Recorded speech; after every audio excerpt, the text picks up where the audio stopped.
திருப்பூர் மாவட்டம் வெள்ளக்கோவிலில் 17 வயது சிறுமி கூட்டு பாலியல் வன்கொடுமை செய்யப்பட்ட வழக்கில் அதிமுகவின் ஐடி பிரிவைச் சேர்ந்தவர் உட்பட 7 பேர் கைதாகியுள்ளனர். சிறுமியை காரில் கடத்தி சென்று அத்துமீறலில் ஈடுபட்ட ஆக்ரோஷ நபர்கள் போலீசில் சிக்கியது எப்படி?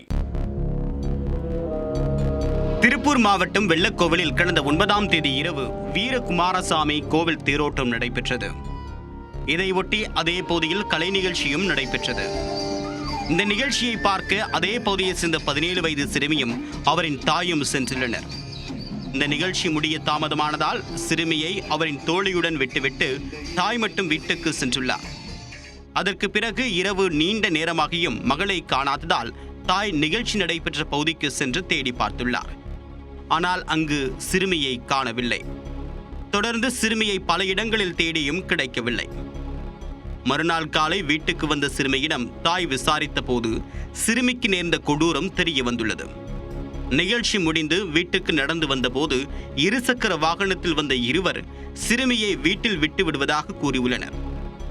அதை நம்பி வண்டியில் ஏறிய சிறுமியை அவர்கள் வீட்டுக்கு கொண்டு வந்து விடாமல் அங்குள்ள தோட்டத்து சாலைக்கு அழைத்து சென்று பாலியல் வன்கொடுமை செய்துள்ளனர். மேலும் காரில் வந்த 5 பேர் கொண்ட கும்பல் சிறுமியை மிரட்டி காரில் கடத்தி சென்று கூட்டு பாலியல் வன்கொடுமை செய்துள்ளனர். இதை கேட்டு அதிர்ச்சியடைந்த சிறுமியின் தாய் வெள்ளக்கோவில் காவல் நிலையத்தில் புகார் அளித்துள்ளார்.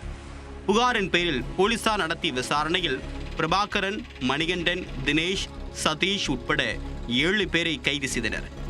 பிடிபட்ட 7 பேரையும் நீதிமன்றத்தில் ஆஜர்படுத்தி போக்ஸ்கோ சட்டத்தின் கீழ் சிறையில் அடைத்தனர். கைது செய்யப்பட்ட தினேஷ் மூலனூர் அதிமுக ஐடி விங்கில் இருந்ததாக போலீசார் தெரிவித்துள்ளனர். இந்த வழக்கில் தொடர்புடைய மேலும் ஒருவரை தீவிரமாக தேடி வருகின்றனர். புதுச்சேரியில் சிறுமி கூட்டு பாலியல் வன்கொடுமை செய்யப்பட்டு கொலை செய்யப்பட்ட சம்பவத்தின் வடு ஆறுவதற்குள் திருப்பூரில் 17 வயது சிறுமியை கடத்தி 7 பேர் கொண்ட கும்பல் கூட்டு பாலியல் வன்கொடுமை செய்த சம்பவம் பெரும் அதிர்ச்சியை ஏற்படுத்தியுள்ளது.